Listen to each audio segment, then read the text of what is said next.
রাজনীতি শুধু ক্ষমতার খেলা নয়, অর্থনীতি শুধু সংখ্যার মেলা নয়, সমাজনীতি কেবল তত্ত্বের জাল নয়, আর দুর্নীতি শুধু শিরোনামে আটকে থাকা গল্প নয়। যে কথাগুলো আমরা প্রতিদিন শুনি কিন্তু সহজভাবে বুঝতে পারি না, যে সিদ্ধান্তগুলো আমাদের জীবন বদলে দেয় কিন্তু কেউ সহজ করে বলে না। এখানে আমরা চেষ্টা করব জটিল কথাকে সহজ ভাষায় ব্যাখ্যা করতে, অস্পষ্ট বিষয়কে স্পষ্ট করে তুলে ধরতে। এখানে কথা হবে সহজে, প্রশ্ন হবে সোজা সাপটা, যেন আপনি সহজে বুঝতে পারেন, ভাবতে পারেন এবং সঠিক সিদ্ধান্ত নিতে পারেন। আমন্ত্রণ কঠিন কথা সহজে, সাথে আছি তানিয়া হারুন।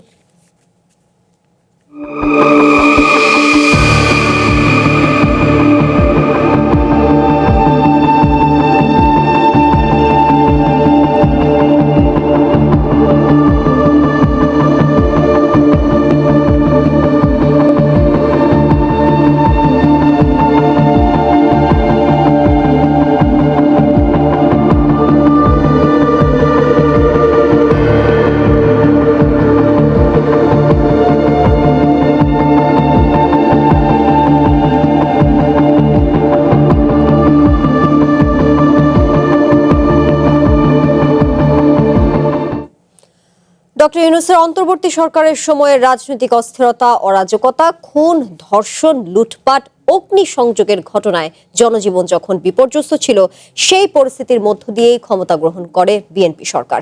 তারপর পেরিয়েছে 100 দিন। এই 100 দিনে ফ্যামিলি কার্ড, কৃষক কার্ড, কৃষি ঋণ মওকুফের মতো প্রতিশ্রুতি পূরণের সাফল্য গাথা যেমনই আছে, তেমনই আছে জননিরাপত্তা, আইন শৃঙ্খলা নিয়ে রয়েছে সমালোচনাও। 100 দিনে সরকারের চ্যালেঞ্জ কি ছিল? বিরোধী দলগুলোই বা কতটা গঠনমূলক ভূমিকা পালন করতে পেরেছে? সরকারের 100 দিনের চড়াই উতরাই আর মত দ্বিমতের রাজনীতি নিয়ে আজকের কঠিন কথা সহজে। আজকের কঠিন কথা সহজে অনুষ্ঠানে আমাদের সাথে উপস্থিত আছেন বিএনপির ভাইস চেয়ারম্যান শামসুজ্জামান দুদু, আছেন বাংলাদেশ সুপ্রিম কোর্টের সিনিয়র আইনজীবী ও রাজনৈতিক বিশ্লেষক এস.এম. সাইফ মুস্তাফিজ, দুঃখিত, আমাদের সাথে আছেন অ্যাডভোকেট আবু হেনা রাজ্জাকি, এবং আমাদের সঙ্গে জুমে যুক্ত হবেন সমাজতান্ত্রিক দল বাসদের সহকারী সাধারণ সম্পাদক রাজিকুজ্জামান রতন। আপনাদের তিনজনকে আমন্ত্রণ জানাচ্ছি কঠিন কথা সহজের আয়োজনে। পাশাপাশি জানাতে চাই, আমাদের এই আয়োজন টেলিভিশনের পাশাপাশি ডিজিটাল প্ল্যাটফর্ম ইউটিউব ও ফেসবুকে সম্প্রচার হচ্ছে, সেখানে আপনি আপনার প্রশ্ন কিংবা মতামত জানাতে পারেন। বলছিলাম, অন্তর্বর্তীকালীন সরকারের সময় রাজনৈতিক যে অস্থিরতা কিংবা অরাজকতা, যখন জনজীবন বিপর্যস্ত পর্যায়ে ছিল, সেই পরিস্থিতির মধ্যেই সরকার গঠন হয় এবং এই মুহূর্তে সরকার 100 দিন পার করেছে। শুরুটা করতে চাই শামসুজ্জামান দুদু আপনাকে দিয়ে। 100 দিনের সাফল্য যেমন আছে, তেমনি আছে সমালোচনাও, যেমনটা জানাচ্ছিলাম। আপনার কাছে জানতে চাই, এই 100 দিনে আসলে সরকারের মূল চ্যালেঞ্জগুলো কোথায় ছিল? জি, আপনাকে ধন্যবাদ এবং আমার সহযোগী আলোচক হিসেবে যারা এসেছেন অত্যন্ত বিজ্ঞ, আমি তাদেরকে শুভেচ্ছা জানাচ্ছি। আর যারা দেখছেন এই অনুষ্ঠান, যে যেখানে আমি তাদের শুভেচ্ছা।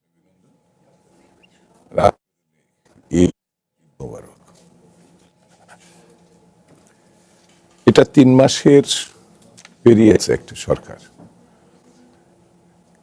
3 মাস পেরোনো সরকার, তার মাথার উপরে যে বোঝা, উত্তরাধিকার সূত্রে যেগুলো সে মাথার উপরে এমনিতে এসে পড়ছে, সেটি হচ্ছে গত সরকার ডক্টর ইউনূস সরকারের যে ব্যর্থতাগুলো যদি আমি চিহ্নিত করি, ঠিক কম না, অনেক অনেক বেশি। তার ভিতরে একটি হচ্ছে 18 মাসে শিশু যে মারা যাচ্ছে হামে, সেটি আমরা দেখেছি 8 বার ইউনিসেফ থেকে গত সরকারের, অর্থাৎ ডক্টর ইউনূস সরকারকে সতর্ক করার পরেও তারা নিয়ম মাফিক যে পদক্ষেপগুলো নেওয়ার ওষুধের ক্ষেত্রে, যে ওষুধ ছিল তার থেকে আর কিছু নিয়ম মাফিক, সেটি তারা করে নাই। না করার কারণে বলা যায় যে এখন যে হামটা অনেকটাই নিয়ন্ত্রিত, বলা যায় একেবারে আর কিছুদিনের মধ্যে এই মৃত্যু শূন্য পর্যায়ে আসবে বলে আমার ধারণা। কিন্তু তার আগ পর্যন্ত যে পরিস্থিতিটা আমরা দেখেছি, সেটা খুবই আশঙ্কাজনক এবং খুব করুণ। যেসব ছবি পত্রিকায় দেখেছি, আমার নিজের খুব খারাপ লেগেছে ব্যক্তিগতভাবে, আমার সরকার। কিন্তু এই সময়ে এই মৃত্যুগুলো, যেমন একটা দম্পতির কথা আমার খুবই খারাপ লাগছে, সেটা 11 বছর পরে সংসার করার পর তার একটা সন্তান পেয়েছিল, সেই সন্তানকে তারা রাখতে পারে নাই, অর্থাৎ মারা গেছে। তো তার যে কষ্ট, এটি একমাত্র ভুক্তভোগী ছাড়া বুঝতে পারে। যার সন্তান পাইছে মানে অনেক দিন দরবার করার পরে 11 বছর পরে। তো এই হামের পরিস্থিতিটাও 3 মাসের মধ্যে বলা যায় একটা শেষের দিকে এনেছে বর্তমান সরকার। আমি এই কারণে স্বাস্থ্যমন্ত্রী এবং সরকারকে ধন্যবাদ দিই। জি। স্বাস্থ্য খাতের এইরকম থাকলে আরেকটি বড় খাত হচ্ছে কৃষি। এই কৃষি ক্ষেত্রে মানে বাংলাদেশে যারা উদয়স্ত পরিশ্রম করে যে ফসল উৎপাদন করে, যারা আমাদের পেট ভরে বলতে গেলে, কিন্তু তাদের পেটে বা তাদের যে সমস্যাগুলো সরকার কতটুকু দেখতে পায়, কতটুকু তারা তার থেকে স্বস্তি পায়। অর্থাৎ কেনার পরেই মানে ফরিয়া ব্যবসাদার যারা কি করে সেই মানে উৎপাদিত পণ্য কম দামে কিনবে। অনেক ক্ষেত্রে দেখা যায় অনেক ফসল রাস্তায় ফেলেছে, টমেটো যেমন অনেক ক্ষেত্রে ফেলেছে চলে যায়, পয়সা পায় না। বর্তমান সরকার কৃষক কার্ডের মধ্য দিয়ে এইটা কম বেশি, অর্থাৎ তাদের যে আপৎকালীন সময় কষ্ট মিনিমাম 2,500 টাকা মানে মাস গেলে, এটি আমার কাছে মনে হচ্ছে। আমি নিজে কৃষক দলের বা কৃষক রাজনীতির সঙ্গে একটা দীর্ঘ সময় কাটি। কখনো কখনো তাদের হাতে 100 টাকাও অনেক টাকা, এবং তাদের হাতে গেলে বা সেই ফ্যামিলির মহিলাদের হাতে এটা যথাযথভাবে ব্যবহার হয় বলে আমি এটা দেখেছি। যেমন মব কালচার গত সরকারের সময় মানে এটা তো ধরেন পতিত সরকার শেখ হাসিনার সময় গুম খুম রাহাজানি লুটপাট দখল এটা তো নির্বিচারে হয়েছে।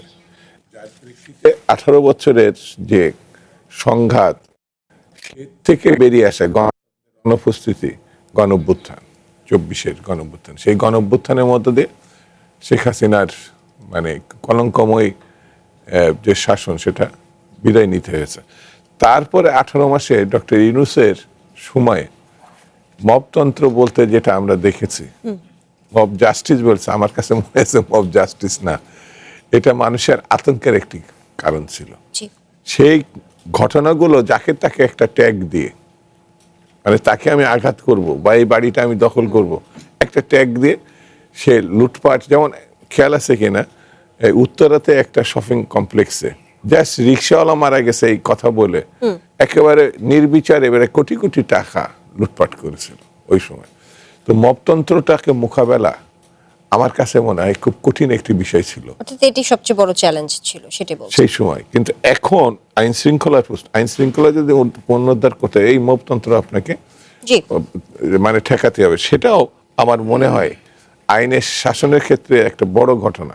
সেটাও সরকার একটা মোটামুটি একটা জায়গায় নিয়ে এসে দাঁড় করাতে পেরেছে। জি অ্যাডভোকেট আবু হেনার রাজ্জাকে শুরুতেই আমি দুঃখ প্রকাশ করছি আপনার নামটা ভুল বলার কারণে, ভুলবশত সেটি ঘটেছে, ক্ষমা সুন্দর দৃষ্টিতে দেখবেন।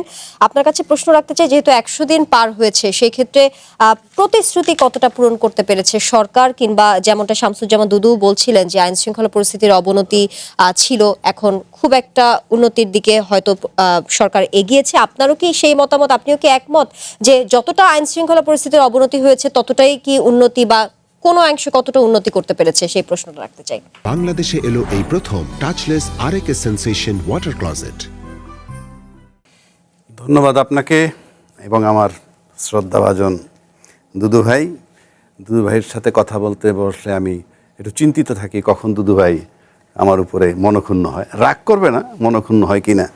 যাই হোক, প্রশ্ন হচ্ছে আপনি বলছেন যে কি প্রতিশ্রুতি রক্ষা করেছে সরকার এই 100 দিনে। তার আগে ভাবতে হবে প্রতিশ্রুতি ছিল কি। আপনি প্রথম প্রতিশ্রুতি দিবেন, তারপরে প্রতিশ্রুতি রাখবেন, নয় ভঙ্গ করবেন।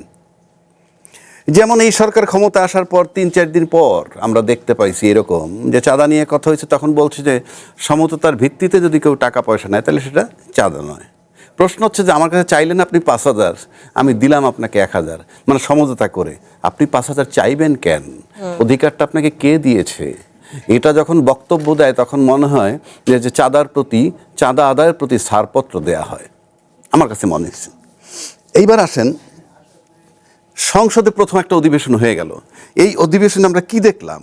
এই অধিবেশনে সবচেয়ে কম আলাপ যে বিষয়টা নিয়ে হয়েছে সেটা হলো স্বরাষ্ট্র মন্ত্রণালয়ের দপ্তর নিয়ে। অথচ বাংলাদেশের যে কোনো দেশের দুইটা ব্যাপার খুব সিরিয়াস। একটা হলো ইন্টারনালি স্বরাষ্ট্র মন্ত্রণালয়ের দায়িত্ব দেশের আইন শৃঙ্খলা ভিতরে ঠিক রাখা, আর একটা হইল এক্সটার্নাল পররাষ্ট্র মন্ত্রণালয়, বিদেশের সাথে আমার সম্পর্ক। এই দুইটা বিষয় খুব মারাত্মক। সেক্ষেত্রে আপনি দেখেন যে আপনি পার্লামেন্টে আমরা দেখেছি যে এই পুরা অধিবেশনটার মধ্যে সবচেয়ে বেশি সব বিষয়ে যিনি কথা বলছেন, ওনার কথা বলাটা দোষ গুণ নিয়ে আমি আলোচনা করছি না, সব বিষয়ে আমাদের স্বরাষ্ট্রমন্ত্রী চৌকস একটা পার্সোনালিটির মতো জবাব দিছেন। কিন্তু এই যেই মব কালচারের কথাটা উনি বলল, সংসদে মব কালচার নিয়ে কথা হয় নাই। সংসদের ভিতরে আমরা মব নিয়ে কোনো কথা বলতে শুনিনি। যদি আপনি মব কালচারে আসেন, আমি ধরে নিলাম ইউনূস সাহেবের সময় মব কালচার, আমি বিতর্কে যাচ্ছি না, তার পিছনে যাচ্ছি না। আপনি জানেন যে ইউনূস সাহেবের সময় কবর থেকে ডেড বডি তুলে পড়ানো হয়েছিল, that is mob culture. Bangla কি জানি আমাদের ডেইলি স্টার বা প্রথম আলো পত্রিকা হামলা হইল, মব কালচার। বিচার করতে নিষিদ্ধ হয়েছে নাকি সেটা? এই সরকার ক্ষমতায় আসার পর সরকারকে কি বলা হয়েছে যে ওই যে মব হয়েছিল ওইটার বিচার আপনি করতে পারবেন না? ক্রিমিনাল অফেন্সের কোনো তামাদি নাই। এই যে আমরা বারবার বলছি মব কালচার, কই সেই কবর থেকে যে লাশ তুলে পড়াইছিল সেই আসামিগুলা কোথায়? ডেইলি স্টার পত্রিকায় যে হামলা হইল, আসামিগুলা কোথায়? তারপরে আসেন, এই সরকার বীরদর্পে বলছিল নির্বাচিত সরকার ক্ষমতা আসলে আর মব থাকবে না। এই সরকার ক্ষমতায় আসার পর কুষ্টিয়া এক পীর সাহেবরে পিটিয়ে মারা হয়েছে। তারপরে আসেন আপনি, প্রধানমন্ত্রীকে নিয়ে কটূক্তি করছিল একজন লোক, আমার অত নাম বলার দরকার নাই। কটূক্তি করার পর তার সম্পর্কে বাজে কথা, ফাইন, এটা আইনের আওতায় যদি আনা যায় ডেফিনেটলি আপনি আইনের আওতায় আনবেন। কিন্তু আমরা পরক্ষণে দেখলাম তার বাড়ির সামনে 20-50 জন গিয়া মব সৃষ্টি করতেছে। কারণটা কি? দেশে আইন আছে, আপনি অপরাধ করলে তো অবশ্যই কোনো মার্সি নাই, এখানে কোনো প্রেম নাই, রাজনীতিতে প্রেম নাই, আর রাষ্ট্র শাসন ব্যবস্থায় কোনো প্রেম থাকা উচিত না। এইবার আসেন, আপনি 100 দিনের হিসাব করতেছেন। আপনি পার্লামেন্টে গিয়ে প্রথম কাজ কি ছিল? দুটো কাজ। এক হইল প্রতিশ্রুতির বাস্তবায়ন। প্রতিশ্রুতির বাস্তবায়ন কি? গণভোট হয়েছিল এবং জুলাই অধ্যাদেশ আলোকে সংস্কার পরিষদ হবে, এগুলা কিন্তু মেনে আসা হয়েছে। অথচ নির্বাচনের পর 2টা শপথ নেওয়ার কথা ছিল, এনসিপি এবং জামাতরা ওনার 2টা শপথ নিয়েছেন। কিন্তু সরকার পক্ষ কি বললেন? যে গণভোট সংবিধানে নাই, জুলাই সনদের আইনি ভিত্তি নাই। তো আপনারা তো সেগুলো মেনে আসছেন। আমি একবারে আইনের সূত্র ধরে বলছি, যেটা আইনে নাই এমন যদি কিছু হয়, সবাই যদি ঐক্যমত্যের ভিত্তিতে মেনে নেয়, দ্যাট ইজ ল। আপনার পিছিয়ে আসার কোনো পথ নাই, দ্যাট ইজ ল। আমি এটা চ্যালেঞ্জ করে বলছি। তাহলে আপনি কি করলেন? আপনি ক্ষমতা টেক ওভার করার পরই জনগণের যে প্রতিশ্রুতি দিলেন, সবচেয়ে টাচি ব্যক্তি আমাদের প্রধানমন্ত্রী তারেক রহমান সাহেবরে এই দেশের লোক যেভাবে রিসিভ করছিল, ওনার মতো পার্সোনালিটি বললেন গণভোটে ভোট দিবেন, অথচ সেই ভোট দিল। কিন্তু আজকে পর্যন্ত প্রধানমন্ত্রী একদম নির্বাক এই বিষয়ে, উনি তো কিছু বলবেন। সবাই বলতেছে গণভোট সংবিধানে নাই, এইটা নাই সেটা নাই, উনি তো কিছু বলবেন। আমি আবারও বলছি, যেহেতু মেনে নিয়েছিলেন সেটাই ল। 2 নম্বর আসেন, সংবিধানে নাই। তো সংবিধান মোতাবেক তো আপনারাও পার্লামেন্টে ক্ষমতায় নাই। কেন নাই? সংবিধান বলছে সংসদ ভেঙে যাওয়ার পর 90 দিনের মধ্যে নির্বাচন। মাই চ্যালেঞ্জ, সংবিধানের 123 অনুচ্ছেদ মোতাবেক আপনি 90 দিনের মধ্যে তো নির্বাচন করেননি। 7 মাস 8 মাস যখন লেফট রাইট করলেন, তত্ত্বাবধায়ক সরকারের অন্তর্বর্তীকালীন সরকারের ওখানে সংস্কারের নামে, ঐক্যমত্য কমিশনের নামে একটা বার উচ্চারণ করেছিলেন মেয়াদ শেষ হয়ে যাচ্ছে, 3 মাসের মধ্যে নির্বাচন দেন ইউনূস সাহেব। কই, কেউ তো উচ্চারণ করেননি। আপনারা জানেন না যে সংবিধান ভায়োলেট হইতেছে? তারপরে কি সংবিধানে বলা আছে যে 90 দিন পার হয়ে গেলে যেদিন মন চায় সেদিন নির্বাচন করবেন? জি। তো এটা তো কোনো বিধান নাই। তো আজকে তো আমি সংবিধানের ভিতরে নেই। তারপরে আসেন, 100 দিনের মধ্যে আপনি কি করলেন? 133টা অধ্যাদেশ করা হইল। আপনি সংসদে 99টাকে পাশ করলেন। যেই 3টা জিনিস পাশ করলেন না, that was the turning point for democracy. সেই টার্নিং পয়েন্টের মধ্যে আছে মানবাধিকার কমিশন অধ্যাদেশ, সেটাকে আপনি বাতিল করলেন, আবার 2009-টা ফেরত আনলেন, সেটা কার? শেখ হাসিনার সময়টা। আরও ইন্টারেস্টিং ব্যাপার, এই 1 মাসের মধ্যে পৃথক বিচার বিভাগের যে পৃথক করা হইলো সচিবালয় পৃথক করে, সেটাকে আপনি বিলুপ্ত করে দিলেন। এই হলো আপনার 1 মাসের 100 দিনের অর্জন। একটা স্বাধীন বিচারের বিভাগের জন্য একটা সচিবালয় হইলো, সেটাকে আপনি বিলুপ্ত করে দিলেন। আবার কিছু অধ্যাদেশ আনলেন না, দুর্নীতি দমন কমিশন অধ্যাদেশ পাশ করলেন না, মানবাধিকার কমিশন অধ্যাদেশ পাশ করলেন না, বললেন কি আমরা খুব মজবুত করে আনবো। এটা কোন যুক্তি মজবুত করে আনবেন? আপনি আগে পাশ করান, পরে মজবুত করার জন্য অ্যামেন্ডমেন্ট করার সুযোগ আছে, আপনি অ্যামেন্ডমেন্ট করে আনতে পারেন। সুতরাং আমি যেটা পরিষ্কার যদি আপনি বলেন, তাহলে আমি মনে করি এই 100 দিনের মধ্যে প্রথম কথা হইল জনগণের যে প্রতিশ্রুতি দিছিলেন গণভোট জুলাই সনদ সংক্রান্ত, সেটার থেকে আপনি ইউটার্ন করে আসছেন। এবং এই ইউটার্ন করায় এই বিরোধী দল এবং মানে ক্ষমতাসীন দল, এই 2 দলের মধ্যে আস্থা এবং বিশ্বাসের সংকট তৈরি হয়েছে।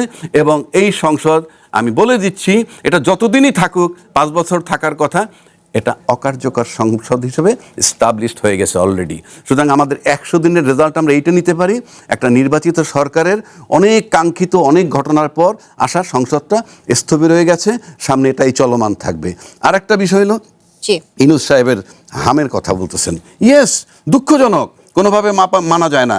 এখন ইউনূস সাহেবের যদি অবহেলা হয়ে থাকে, আমি তো ভাই ফার্স্ট হ্যান্ড ইনফরমেশন আমার কাছে নাই, দুদু ভাইয়ের কাছে আমি ধরে নিলাম ওনার অবহেলা। আপনি বলেন তো, এই অবহেলার কারণে 500 লোকের জন্য এই টকশোতে, আমরা বলি টকশোতে দুদুভাই বলে তারা সরকারে আছে, কেউ একটা মামলা ইনিশিয়েট করেন না কেন তার বিরুদ্ধে? কারণটা কি?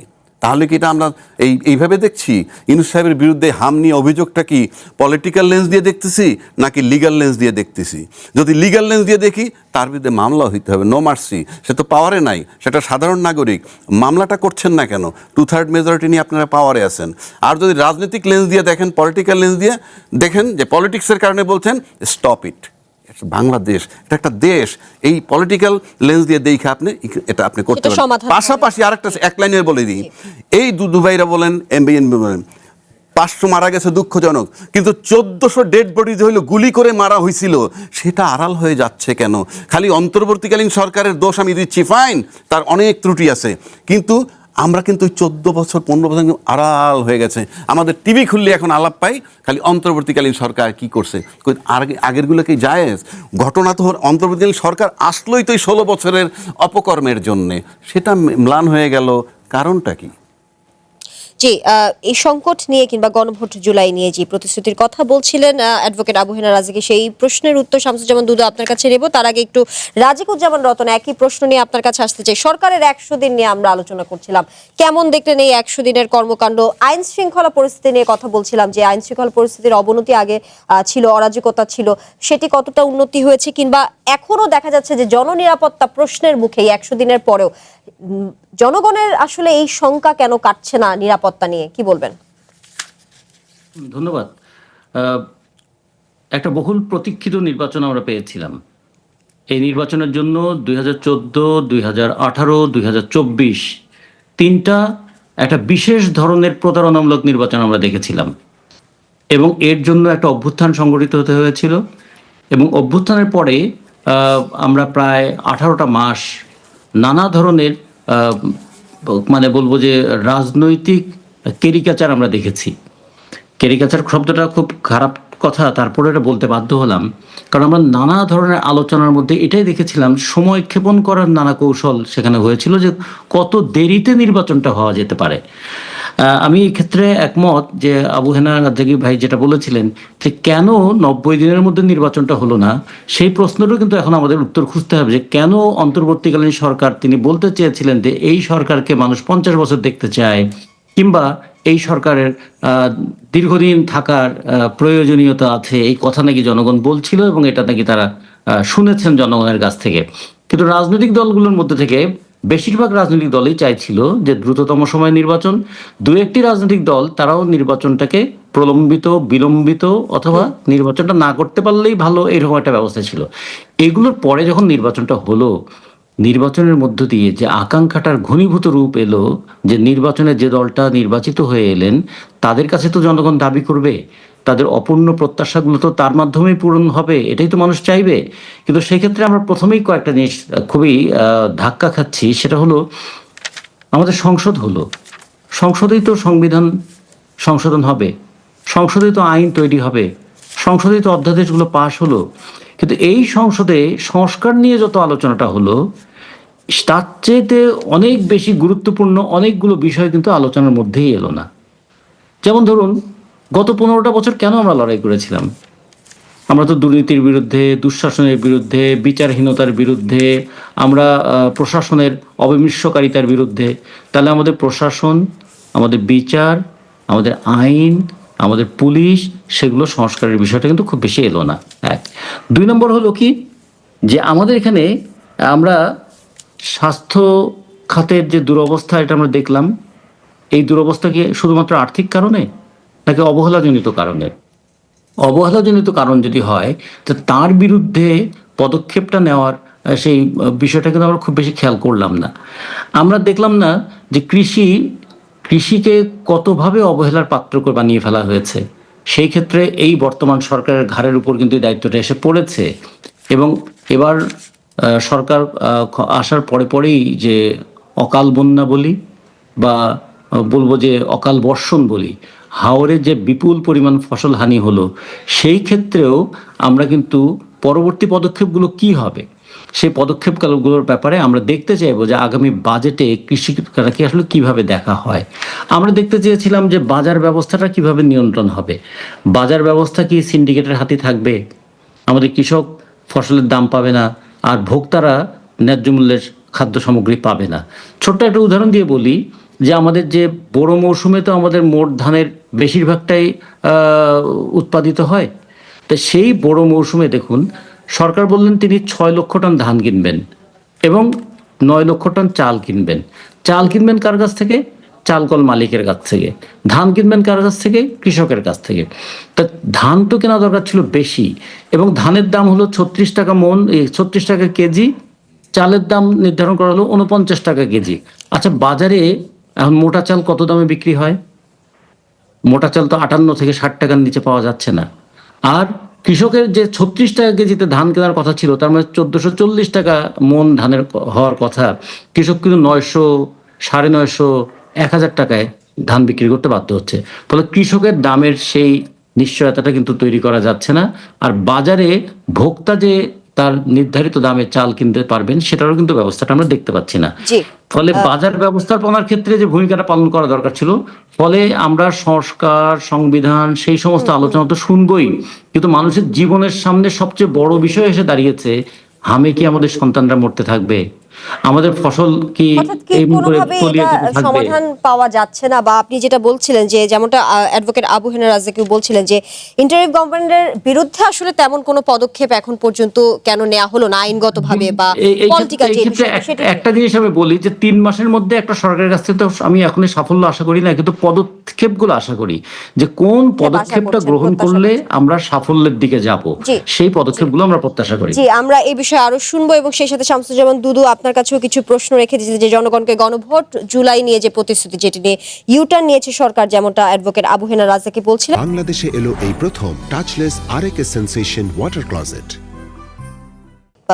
জনগণকে গণভোট জুলাই নিয়ে যে জুলাই সনদ নিয়ে যে প্রতিশ্রুতির কথা বলা হয়েছিল, সেটাতে ইউটার্ন নিয়েছেন আপনারা বা সরকার নিয়েছে, অ্যাডভোকেট আবু হেনা রাজ্জাকিও বলছিলেন। সেটি নিয়ে আপনার মতামত জানতে চাই। সেই সাথে আরেকটু অন্য প্রসঙ্গে জানতে চাই, সেটা হচ্ছে বাংলাদেশ সুপ্রিম কোর্ট বার অ্যাসোসিয়েশনে আওয়ামীপন্থী আইনজীবীদের যেই নির্বাচন, সেখানে আওয়ামীপন্থী আইনজীবীদের নির্বাচনে অংশগ্রহণ করতে দেওয়া হয়নি। আবার চট্টগ্রাম জেলা আইনজীবী সমিতির নির্বাচনেও আমরা দেখেছি আওয়ামীপন্থী আইনজীবীদের অংশগ্রহণ করতে দেওয়া হয়নি। জামায়াতে ইসলামী নির্বাচন বর্জন করেছে।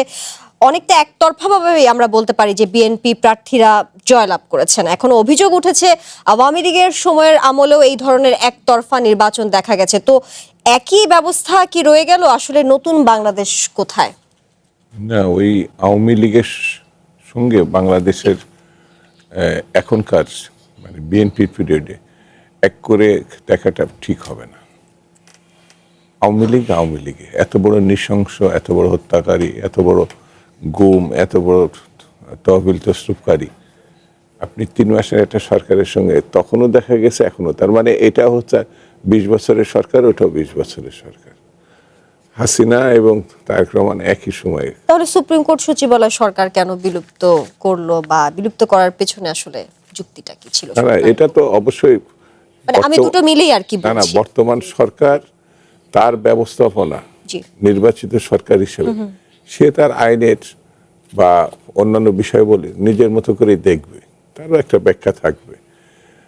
এখন সরকার হচ্ছে জনাব তারেক রহমানের, আর আওয়ামী লীগ যারা করে, আওয়ামী লীগ ভাবাপন্ন, তাদের নির্দেশনায় আমাকে চলতে হবে। সে যা মনে করছেন তার মতো করে আমাকে চলতে হবে। যেমন রাজ্জাক ভাই যেটা বলছেন, তার মতো করে তো তিনি বলবেন, আমার কথা তো তিনি বলবেন না। তো তার কথা আমাকে শুনতে হবে কেন? তার কথা তিনি বলবেন, আমার কথা আমি বলবো। সেই জায়গাটায় বাস্তব কথা কোনটা? যেমন জুলাই সনদ, গণভোট, আপনি কি কোনো জায়গায় দেখছেন নাকি যে সরকার এটা বাতিল করছে, করবে না? অধিবেশন হচ্ছে একটা, দুইটা শপথ, যেটা জামাত এবং জাতীয় পার্টির 6 জন সদস্য, এনসিপি, তারা এই দুইটা শপথ নিয়েছে। আমি যদি এখন প্রশ্ন করি, তারা কিসের ভিত্তিতে দুইটা শপথ নিলেন? জুলাই সনদ এটা কি সাংবিধানিক? এটা রাজনৈতিক একটি সিদ্ধান্ত। রাজনৈতিক সিদ্ধান্ত কি কোর্ট অনুমোদন করে?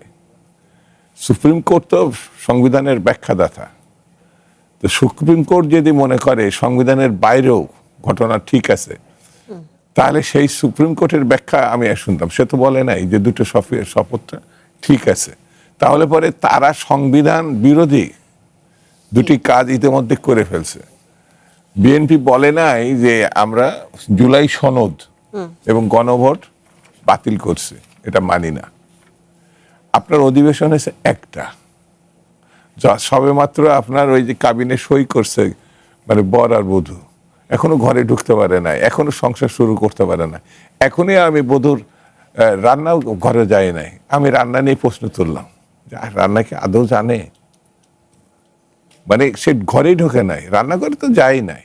তো এখন ব্যাপারটা থেকে এরকম হওয়া উচিত ছিল না, মানে এরকম কথা ছিল না যে বিয়ে করতে হলে অবশ্যই কাবিননামায় সিগনেচার করতে হবে? তো ব্যাপারটা এরকম ছিল না? নির্বাচন সরকার গঠন করার সাথে সাথেই যেটা অ্যাডভোকেট আবু হেনা রাজাকেও বলছিলেন, জুলাই সনদ এবং গণভোটের যে বিষয়টি ছিল সেটি বাস্তবায়ন বা কার্যকর করার কথা, এরকম কিছু বিষয় ছিল না? কোনো কার্যকরের কোনো ঘটনা নাই। আপনার সংবিধানের আওতায় আনতে হবে। সংবিধানের আওতায় আনলে আপনাকে এটা পার্লামেন্ট ডাকতে হবে। তো পার্লামেন্টের অধিবেশনে আসে নাই। পার্লামেন্টের অধিবেশনে আসলো, সেটা একটা সেশন হয়েছে, জাস্ট ওয়ান সেশন। এখনো আপনার 5 বছরের 57 মাস বাকি। আমি যেভাবে এই সরকারকে সমালোচনা করছি এবং তীব্রভাবে আক্রমণ করছি, সেই আক্রমণ আমার কাছে মনে হয়েছে যথাযথ না। আমি একটা সরকারকে সময় দিব না, পার্লামেন্ট যারা বসবেন, এবার একটা আশার দিক আছে যে সেটা এই পার্লামেন্টের আমার বিবেচনায় 70% নতুন, বিরোধী দলের 70% নতুন, সরকারি দলেরও 30% ধরেন পুরাতন। এমনকি প্রধানমন্ত্রী এবং বিরোধী দলের নেতাও যে 2 জন আছেন, সংসদীয় দলের নেতা এবং বিরোধী দলের নেতা, 2 জনই প্রথমবার এমপি হয়েছেন, 2 জনই প্রথমবার প্রধানমন্ত্রী এবং বিরোধী দলের নেতা, সবই কিন্তু নতুন। সেই জন্য এই নতুন যারা হয়েছেন তাদেরকে আমরা একটু সময় দিব না? সেই জন্য আমার কাছে মনে হয়েছে যে যেমন পররাষ্ট্র স্বরাষ্ট্র দেশের আইন শৃঙ্খলা পরিস্থিতি অনেকটাই তো এখন আশার মানে সৃষ্টি হয়েছে বলে আমি ব্যক্তিগতভাবে মনে করি। আশা তো এখন গণবিরোধী বলতে যেগুলো আমরা বুঝি সাধারণত অতীতে আমরা যেসব সরকার দেখেছি এবং আমরা ছাত্র জীবন থেকে রাজনীতিতে ধারাবাহিক যে ঘটনার মুখোমুখি হয়েছে, সেই ঘটনাগুলোর প্রেক্ষিতে আমি এতটুকু বলতে পারি, এত অস্থির এবং হতাশ হওয়ার মতো কোনো কারণ ঘটে নাই। আমি আস্থাশীল এবং এই সময়ের প্রেক্ষিতে সমালোচনা অবশ্যই করা যাবে। একটা নির্দিষ্ট পরিস্থিতি বা নির্দিষ্ট সময় অতিক্রম করার আগেই যদি আমি এই কথাগুলো বলতে থাকি, তাহলে হ্যাঁ, সতর্ককরণের জন্য যদি বলেন তাহলে আমার আপত্তি নাই, কিন্তু এটা বাস্তব কোনো ভিত্তি নাই। জি, অ্যাডভোকেট আবু হেনা রাজাকি, সরকারের আমরা সমালোচনা করি, বিরোধী দলেরও সমালোচনা আছে কিছু, যেমন কিছু অভিযোগও তাদের বিরুদ্ধে আছে, যেমনটা সরকারের বিরুদ্ধে কিছু অভিযোগ আছে, চাঁদাবাজদের বিরুদ্ধে কিছু অভিযোগ আছে। চাঁদাবাজি কিছু কয়েকদিন আগেও আমরা দেখেছি জামালপুরে বিএনপির সাবেক এক নেতা সহ 3 ভাইয়ের বিরুদ্ধে 1 কোটি টাকা চাঁদা দাবির অভিযোগ উঠেছে। তেমন বেশ কিছু অভিযোগ আছে। বিরোধী দলের ক্ষেত্রেও সরকারি চাল চুরি থেকে শুরু করে নানা অভিযোগ রয়েছে সেই জামাতের বিরুদ্ধে, এমনটা উল্লেখ আছে। যেহেতু তারা ধর্মের কথা বলেন, সেই ক্ষেত্রে জনগণ নিশ্চয়ই তাদের কাছ থেকে এমন প্রত্যাশা করে না, মানে বিরোধী দল নিয়ে সেই বিষয়টি, তাদের এই কাজ নিয়ে বা তাদের বিরুদ্ধে যে অভিযোগ, সেটি নিয়ে আপনার মতামত কি বলে? ধন্যবাদ আপনাকে। আমার বড় ভাই কিছু কথা বলছেন, একটু দু একটা জবাব আমি দিই। 1 নম্বর বলছেন সরকার আজকে যে সরকারের প্রধানমন্ত্রী আমাদের সম্মানিত তারেক রহমান সাহেব, উনি এমপিও প্রথম, প্রধানমন্ত্রীও প্রথম, তার মানে অভিজ্ঞতা নাই, অ্যাডমিটেড। কিন্তু আমি মানতে রাজি না। কেন রাজি না? ওনার জন্ম কোন পরিবারে? উনি জিয়াউর রহমান সাহেবের পরিবারের। জিয়াউর রহমান সাহেব আর্মি চিফ ছিলেন, সেটাও তার জীবনে ওখানে শেখার। উনি রাষ্ট্রপতি ছিলেন, ছোট ছিলেন তিনি, শেখার আছে, কারণ পরিবেশ অনেক কিছু শিখায়। তারপরে বেগম খালেদা জিয়ার যে 10টা বছর, সেই 10টা বছর যে প্রধানমন্ত্রী ছিলেন, ওটা উনি পুরোটা উনি দেখেছেন, শিখেছেন। আবার এটাও বলেন সবাই, তার দলের লোক, প্রবাসী 17 বছর থাকাকালীন পুরা বিএনপিটাকে উনি পরিচালনা করেছেন। বিশাল অভিজ্ঞতা ওনার আছে। যদি আপনি অভিজ্ঞতার প্রশ্ন আনেন, ওনার অভিজ্ঞতা ওনাকে 3 মাসের টাইম দিতে হবে, তাহলে ইউনূস সাহেবকে তো 3 বছরের টাইম দেওয়া উচিত ছিল। সে জিন্দিগিতে এমপি হয় নাই, হবেও না। আসিল নাকি উনি কি জানি এনজিও সরকার, তারপরে সুদখোর, এই ধরনের নানান বক্তব্য তার ব্যাপারে আছে। একটাবার কি দুবেরা কনসিডার করছিল তাকে, যে ওনার তো অভিজ্ঞতা নাই, ওনাকে কিছু সময় দেওয়া দরকার? উপরন্তু 150 থেকে 200 আন্দোলন হয়েছে। আমি নিশ্চিত করে বলে দিচ্ছি, সমস্ত আন্দোলন কোনো ব্যক্তির আন্দোলন করে না, আন্দোলন করে কোনো দল থেকে। সে দল যে পদের হোক, যেরকমই হোক। তখনও তো কোনো রাজনীতিবিদরা, দায়িত্বশীল রাজনীতিবিদরা কেউ কি একবারও বলেছিলেন আপনারা কার কাছে দাবি দেওয়া করেন? উনি তো এই দেশের কিছু না, উনি তো আসছেন নির্বাচন করবেন, সংস্কার করবেন, বিচার করবেন, কতগুলা কাজ নিয়ে আসছে, করে দিয়ে চলে যাবে। একটা লোকও বলেন নাই। আর সেই আন্দোলনগুলো নির্বাচিত সরকারের সময় নাই কেন? প্রশ্ন। আর আপনি অভিজ্ঞতা নাই, অ্যাবসার্ড, এটা অ্যালাউ করা হবে না। আমি তো বললামই তার অভিজ্ঞতা আছে। আপনার দলের সবাই তো আপনারা বলেন 17 বছর যাবৎ লন্ডনে বসে উনি দলটাকে টিকে ইয়েস, এবং তাই না আন্দোলনও করছেন, ওনার অভিজ্ঞতা আছে। উনি 10 বছর ওই হাউসটার ভিতরে ছিলেন যখন বেগম খালেদা জিয়া প্রধানমন্ত্রী। সুতরাং উনি যদি বলেন 3 মাস আমি দেখব, এই 3 মাস ওনার অর্জন কি? এই 3 মাসে আপনি এই মন্তব্য পেয়েছেন, যখন রামিসার বাড়িতে গেলেন তখন আপনারা ভুয়া শব্দগুলো আসলো। কেন আসলো? মাত্র 3 মাসে। 3 বছর পরেও যদি আসতো তখন বুঝতাম। মাত্র 3 মাসে 1, 2 আসেন আপনার গণভোট বাদ দিলাম, জুলাই সনদ বাদ দিলাম। ওনাদের যে 31 দফা সুস্পষ্টভাবে বলা আছে বিচার বিভাগের জন্য আলাদা পৃথক সচিবালয় করা হবে, ওনার 31 দফায় আছে। সেই পৃথক সচিবালয় হইল, সেটাকে আপনি বন্ধ করলেন কেন? তার মানে কি আপনি আপনার ইশতেহার মানেন না? Very sad. আমি এগুলা বললে তো হবে না। সেই জন্য আসেন আরেকটা জিনিস বলি। আপনি সবাই বলতেছেন যে এই কথাটা, এই যে অপরাধ থাকবে কেন? অপরাধ কেন বন্ধ হবে? কেন বন্ধ হবে? আপনাকে রুটে যেতে হবে। অপরাধ বন্ধ। আজকে রামিসার হত্যা আপনি এক মাসের মধ্যে বিচার করে ফেলবেন, 1.5 মাসের বিচার করবেন। এটা আপনি একটা টালমাটাল সিচুয়েশন হয়েছে, তাই আপনি মনে হয় যে আপনার অবস্থা ঠিক রাখার জন্য এই বিচারটা করতেছেন। ধর্ষণ তো শুধু একটা মেয়ে হয় নাই, কিংবা একটা মেয়ে মারা যায় নাই, এটা তো বহুগুলো হয়েছে। গত 4 মাস 6 মাসের রিপোর্টে 117টা না কয়টা হয়েছে। কিন্তু প্রশ্ন আমার ওখানে না, প্রশ্ন হচ্ছে অপরাধ হয় কেন?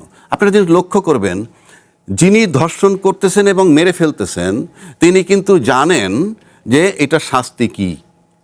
তারপরে যখন করতেছেন সে মানসিকভাবে বিকারগ্রস্ত। আবার ইয়েমেনে দেখলাম প্রকাশ্য দিবালোকে গুলি করে হত্যা করছে। অনেকে বলছে প্রকাশ্য দিবালোকে গুলি করে বিচার করতে হবে।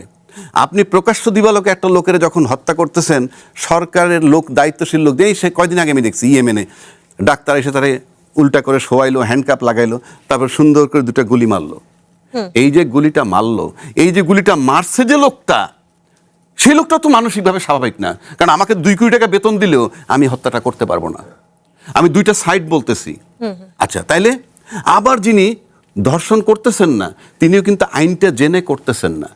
তার মানে কি সে সুস্থ স্বাভাবিক, আইনটা জেনে করতেছেন না। এবার আসেন রাজনীতিবিদ, অত্যন্ত বিজ্ঞ, দেশ চালায়, পার্লামেন্টে আইন পাশ করেন। আচ্ছা, আপনারা কি জানেন না যে জনগণের সাথে প্রতিশ্রুতি ভঙ্গ করলে কি হয়? শেখ হাসিনা কি করেছিল? ব্যাংকের টাকা তছরুপ করলো, 1400 লোক মারা গেল, 30-40 হাজার আহত হইল, ব্যাংক লুটপাট করে তারা পালাইলো। এটা দেখে আপনি শিখবেন না? আপনি কি করে আশা করেন যে লোকটা ধর্ষণ করে, সে জানে, খুন করে আনে? আপনি কি শিখতেছেন? আপনি রাজনীতিবিদ, আপনি কালকে আইন বানাবেন। আবার আপনি যে আইনটার ভিতরে জনগণের প্রতিশ্রুতি দিয়ে এসে ভঙ্গ করলেন, এটার বিচার কি? তো আপনি কি করে আশা করেন যে আপনি আইন করলেই মানুষে মানবে? Because if you are not transparent, আপনি নিজে যদি স্বচ্ছ না হন, বিলিভ ইট অর নট, আপনার কথা কেউ শুনবে না। আপনি তো জুলুম করতে পারেন মানুষের উপরে, এই জন্য বলতেছেন ও হত্যা করছে, এটার বিচার আমি ইমিডিয়েটলি করব। কিন্তু এই যে আপনি প্রতিশ্রুতি নষ্ট করলেন, আপনার 31 দফার মধ্যে যে পৃথক সচিবালয়, সেটাকে যে বিলুপ্ত করে দিলেন, বিলুপ্ত করে দিয়ে আপনার অধীনস্থ আনলেন বিচার বিভাগ। তার মানে কি? বিচার বিভাগ আপনার নিয়ন্ত্রণে নিয়ে গেলেন। এটা কি বেআইনি না?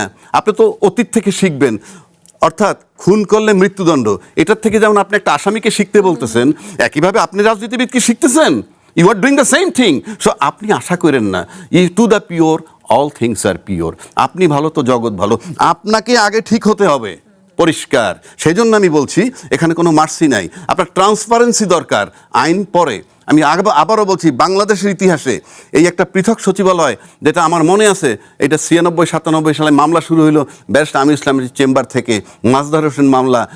আমি একজন লাকি ম্যান যে আমি ওই চেম্বারে তখন ছিলাম, টুকিটাকি এটার ভিতরে আমার ইনভলভমেন্ট ছিল।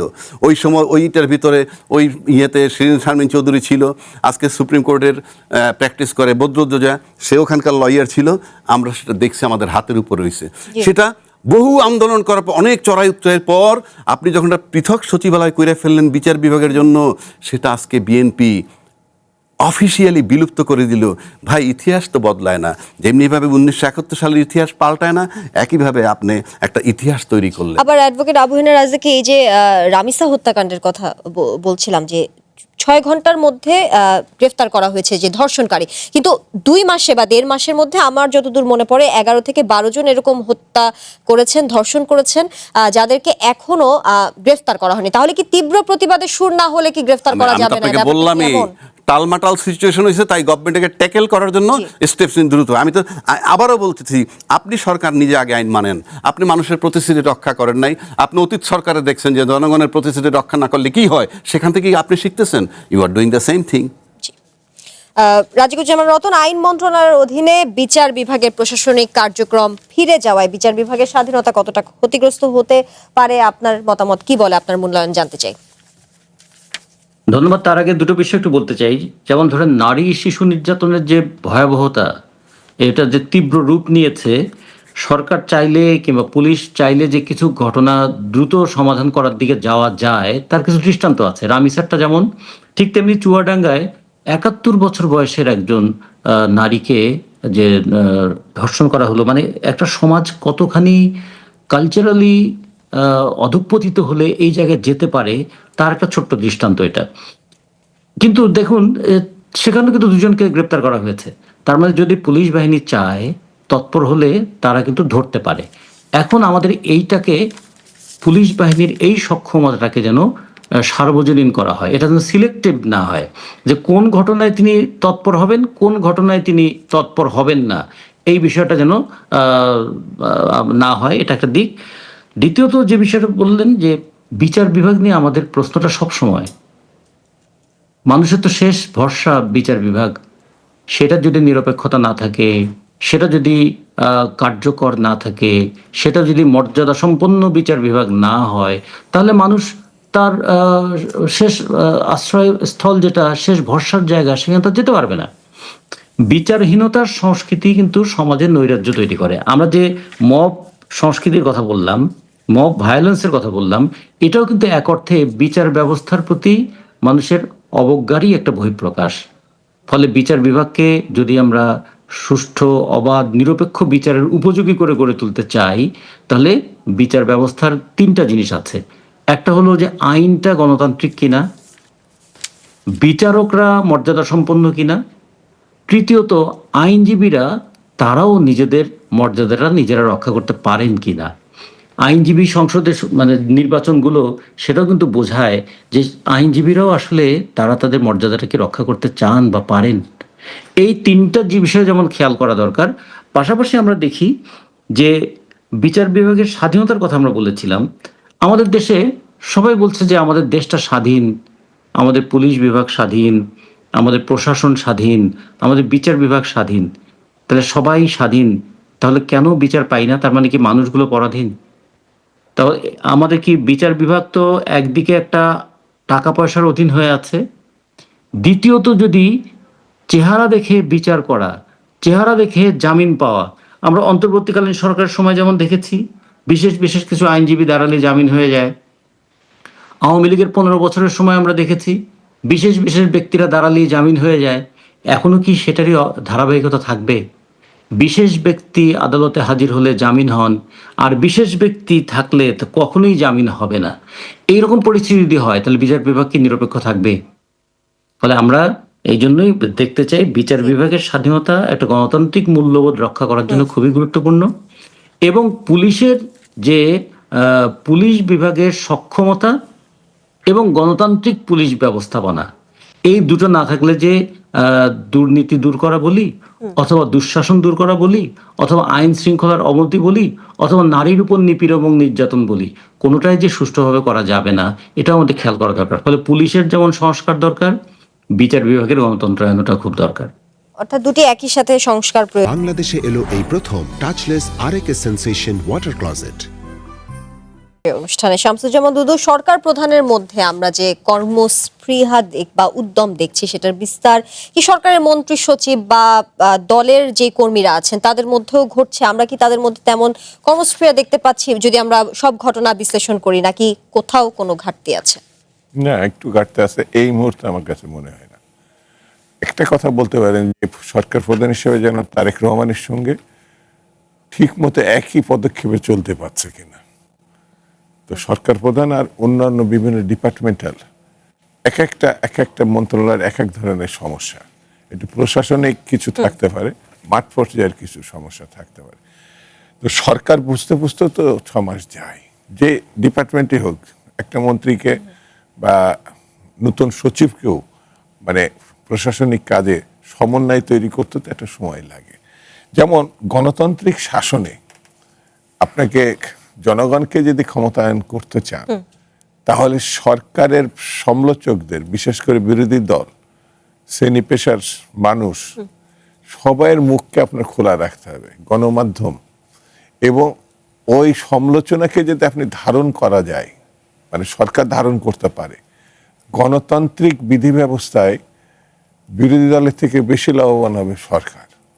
এই যে এখানে রাজ্জাকি ভাই যে ভাষায়, যে ভঙ্গিতে, যে পয়েন্টগুলো উচ্চারণ করছে, অনেকে হয়তো মানে সরকারি পর্যায়ে যারা থাকতে পারে সহজভাবে নাও নিতে পারে যে তিনি এইভাবে বলবেন কেন, কিন্তু ওই পয়েন্ট আউট করে গেলে এর ভিতরে মানে গ্রহণযোগ্যতা কতটুকু। আমি জাস্ট এখানে এই কথাটা তুলছি। একজন একটা পত্রিকায় লিখলেন একটা তীব্র ভাষায়, ভাষা মানে সমঝোতামূলক থাকে, গঠনমূলক থাকে এবং তীব্র বিরোধিতা থাকে। তীব্র বিরোধিতার মধ্যেও কিছু জিনিস থাকতে পারে, আমি সেটা দেখব কিনা। তো এই জিনিসগুলো যদি মানতে পারে, যেন যে সরকারগুলো, ডক্টর ইউনূস, এমনকি শেখ হাসিনা, ওখানে আমাদের শিক্ষার কিছু বিষয় আছে যে তারা কোনটা অবহেলা করছে, কোনটা এড়িয়ে গেছে, শিক্ষাক্ষেত্রে, স্বাস্থ্যক্ষেত্রে, বিভিন্ন ক্ষেত্রে, এমনকি পার্লামেন্টের প্রসঙ্গেও কতটা বলার সুযোগ অতীতে ছিল। তো এই বিষয়গুলো যদি আপনি মানে গঠনমূলকভাবে বর্তমান সরকার নিতে পারে, আমি মানে বলছি, তাহলে পরে অনেক সোজা বাংলা বলে পিঠের চামড়া একটু মোটা করতে হবে গণতান্ত্রিক শাসনে। এটা আমার দেশে প্রথম গণতান্ত্রিক শাসন হচ্ছে না, ব্রিটেন, আমেরিকা, বিভিন্ন দেশের যে ঘটনাগুলো আছে। যেমন আপনি আইনের প্রশ্নে আইন আদালতকে যদি অবজ্ঞা করেন, পুলিশ মানে আইন শৃঙ্খলার প্রশ্নে পুলিশকে যদি আপনি অবজ্ঞা করেন, শিক্ষাক্ষেত্রে যারা আছে, যেসব মাননীয় শিক্ষক এবং প্রশাসনিক যেসব লোক আছে তাদেরকে আপনি মানে থোড়াই কেয়ার করেন, তাহলে আপনি একটা দেশকে, আমি আরো অনেক প্রসঙ্গ আছে, সামনের দিকে এগিয়ে নিয়ে যাবেন। জি, অ্যাডভোকেট আবু হেনা রাজ্জাকি, যে প্রশ্নটা করেছি শামসুজ্জামান দুদু, আপনার কাছেও একই প্রশ্ন রাখতে চাই। এই যে কর্মস্পৃহা নিয়ে সরকার প্রধানের মধ্যে যে আমরা দেখতে পাই উদ্যম, সেটি কি দলের কর্মীদের মধ্যেও আছে নাকি ঘাটতি আছে? উনি যেহেতু বলেছেন যে ঘাটতি এখন এই মুহূর্তে নেই, আপনিও কি একমত কিনা? আর যদি ঘাটতি থাকে, বিরোধী দল হিসেবে আসলে আগামীতে কিভাবে সহযোগিতা করতে পারে তারা সরকারকে, কি বলবেন? ধন্যবাদ আপনাকে এবং আমার সমালোচক। আসলে বিরোধী দল যেটা বলতেছেন আপনার, আমি দেখছি বিরোধী দলের আমি মনে করছিলাম না জানি কি করে বিরোধী দল। এই যে আপনার 68টা সিট পাইছে জামাত, তারপরে নারী আসন নিয়ে বোধহয় 76টা হয়েছে। আমার ধারণা ছিল যে বিরোধী দল তারা একটা বিশাল কিছু পারফর্ম করবে, কিন্তু আমি দেখলাম যে সালাউদ্দিন সাহেব যেভাবে পারফর্ম করে তার সামনে তারা ম্লান হয়ে গেছে। কেন বলছি কথাটা? ধরেন আমরা অনেক কিছু কথা বললাম, যেমন দুদুভাই বললেন যে আমরা যে কথাগুলো বললাম সেটা সরকার সমালোচনা হিসেবে নিয়ে এটা যদি যারা গুড বুকে নিয়ে এটা রিসার্চ করে তাহলে ভালো, এটা গুড। কিন্তু পার্লামেন্টে যে কথাগুলো আমরা তুলছি এখানে, এই সরকারের এই যে গণভোট না দিয়ে কি করতেছে, তালবাহানা করতেছে, প্রতিশ্রুতি ভঙ্গ করতেছে, এবং এই কথাগুলো তো পয়েন্ট অফ অর্ডার দিয়ে নোটিশ দিয়ে তাদের আনা উচিত ছিল যে আপনারা যে প্রতিশ্রুতি দিয়েছিলেন সেই প্রতিশ্রুতি মানলেন না। হ্যাঁ, কেন মানলেন না? এবং আপনারা যে বলতেছেন যে নির্বাচন হবে না সেই জন্য বলতেছেন ইত্যাদি ইত্যাদি বিষয়গুলো পার্লামেন্টে তারা বলিষ্ঠভাবে রেজ করতে পারে নাই, করা উচিত ছিল। তবে আমি শেষের দিকে, আর তো সময় নাই, তবে 30 সেকেন্ড একটা জিনিস বলতে চাই যে আমাদের প্রধানমন্ত্রী অন্তত কতগুলো স্টেপ নিচে পদ্মা ব্যারেজটা করবেন, তিস্তা প্রকল্পটা করবেন। এই পদ্মা ব্যারেজ করার পর দেখলাম পশ্চিমবঙ্গ থেকে যথেষ্ট কথাবার্তা আসতেছে, এই নদিয়া এবং মুর্শিদাবাদ নাকি এখানে শুষ্কতা দেখা দিয়ে নদীর পাড় ভাঙ্গন হবে, তারা খুব টেনশনে পড়ে গেছে। তো উদ্যোগগুলো ভালো, এটা রাষ্ট্রের জন্য খুব প্রয়োজন। তিস্তাও প্রয়োজন, পদ্মাও প্রয়োজন, এবং এইটা যে দায়িত্বটা নিয়েছেন বা উনি চিন্তাভাবনা করতেছেন রাষ্ট্রের জন্য ভালো। তবে এটা ওনার অনেক ঝুঁকি আছে। সেক্ষেত্রে সব টোটাল পার্লামেন্টটা এন্টার একত্র হইয়া সামনের দিকে আগাবে এই বিষয়গুলো নিয়ে, যেটা রাষ্ট্রের জন্য খুব মঙ্গলজনক পদক্ষেপ বলে আমার কাছে মনে হয়। রাজুকুজ্জামান রাতুল, আমরা একদম অনুষ্ঠানের শেষ পর্যায়ে চলে এসেছি। আমরা সরকারের শীর্ষ পদে যিনি থাকেন তার বক্তব্য বা নানা কর্মকাণ্ড সবসময় সমালোচিত হয়, সেটি দেখেছি। এবার প্রধানমন্ত্রীকে কেমন দেখছেন বা আগামী দিনগুলোতে আপনাদের প্রত্যাশা কি তার কাছে? প্রত্যাশা তো একটা গণতান্ত্রিক বাংলাদেশের প্রত্যাশা হচ্ছে যে আমরা যেন কথা বলার কারণে কাউকে গুম হয়ে যেতে না হয়। আমরা এটা কখনো চাইবো না যে বিচারহীনতার সংস্কৃতি যেন আমাদেরকে গ্রাস না করে, সেটা আমাদের দেখতে হবে। কিন্তু একটা জিনিস সংসদে আমরা খেয়াল করলাম না, যে একটা নির্বাচনের 72 ঘন্টা আগে ইউনূস সরকার যে চুক্তিটা করে গেল মার্কিন যুক্তরাষ্ট্রের সঙ্গে, বিরোধী দলের এত বিষয়ে কথা বললেন, বিরোধী দল ওই প্রশ্ন তুললেন না, সরকার ওই বিষয়টা এড়িয়ে গেলেন, এবং এটা যেমন একটা দিক। দ্বিতীয়ত আমরা যদি বলি যে এই যে আমাদের গোটা অর্থনৈতিক ব্যবস্থাটাকে যে পর্যুদস্ত করে দিয়ে যাওয়া হয়েছিল, ব্যাংক থেকে শুরু করে খেলাফি ঋণের সংস্কৃতি, সংসদে নাকি এখনো 113 জনের মতন খেলাফি ঋণ আছে, ঋণধারী আছেন। যদি আমাদের সংসদ সদস্যদের মধ্যে এই খেলাফি ঋণওয়ালারা থাকেন, তাহলে কিভাবে খেলাফি ঋণ দূর হবে, এটা একটা বিষয়। তৃতীয়ত যে বিষয়টা বলে আমি একটু শেষ করতে চাই, যে আজকে দেখুন 8 দিন হাসপাতালে 6টা শিশু মৃত্যুবরণ করলো। এই শিশু মৃত্যুর দায়টা কে নেবে? এটার দায় কি হাসপাতাল কর্তৃপক্ষ নেবে না? এখন আমাদের লিক হয়ে যাওয়ার কারণে নাকি শিশু মারা যায়, একটা হাসপাতাল তার ন্যূনতম তার সেফটি সিকিউরিটি থাকবে না? এগুলো তো আমাদের একটা আলোচনায় থাকতে হবে, কিছু মাঠে থাকতে হবে এবং এই আলোচনা নিশ্চয়ই এটার বিচারও আমরা চাই। আমরা সব বিষয়ে আসলে সব প্রশ্নের আসলে সমাধান চাই। আপনাদের তিনজনকেই ধন্যবাদ আমাদেরকে এসে সময় দেওয়ার জন্য। আজকের মতো এখানে শেষ করছি। আমরা চেষ্টা করেছি জটিল বিষয়গুলোকে সহজ করে বলতে, কারণ সুশাসন, সুব্যবস্থা, গণতন্ত্র টিকে থাকে প্রশ্নে, আর পরিবর্তন আসে বোঝাপড়ায়। সময় এখন আপনার ভাববার, প্রশ্ন করার। কাল আবারও দেখা হবে। শুভরাত্রি।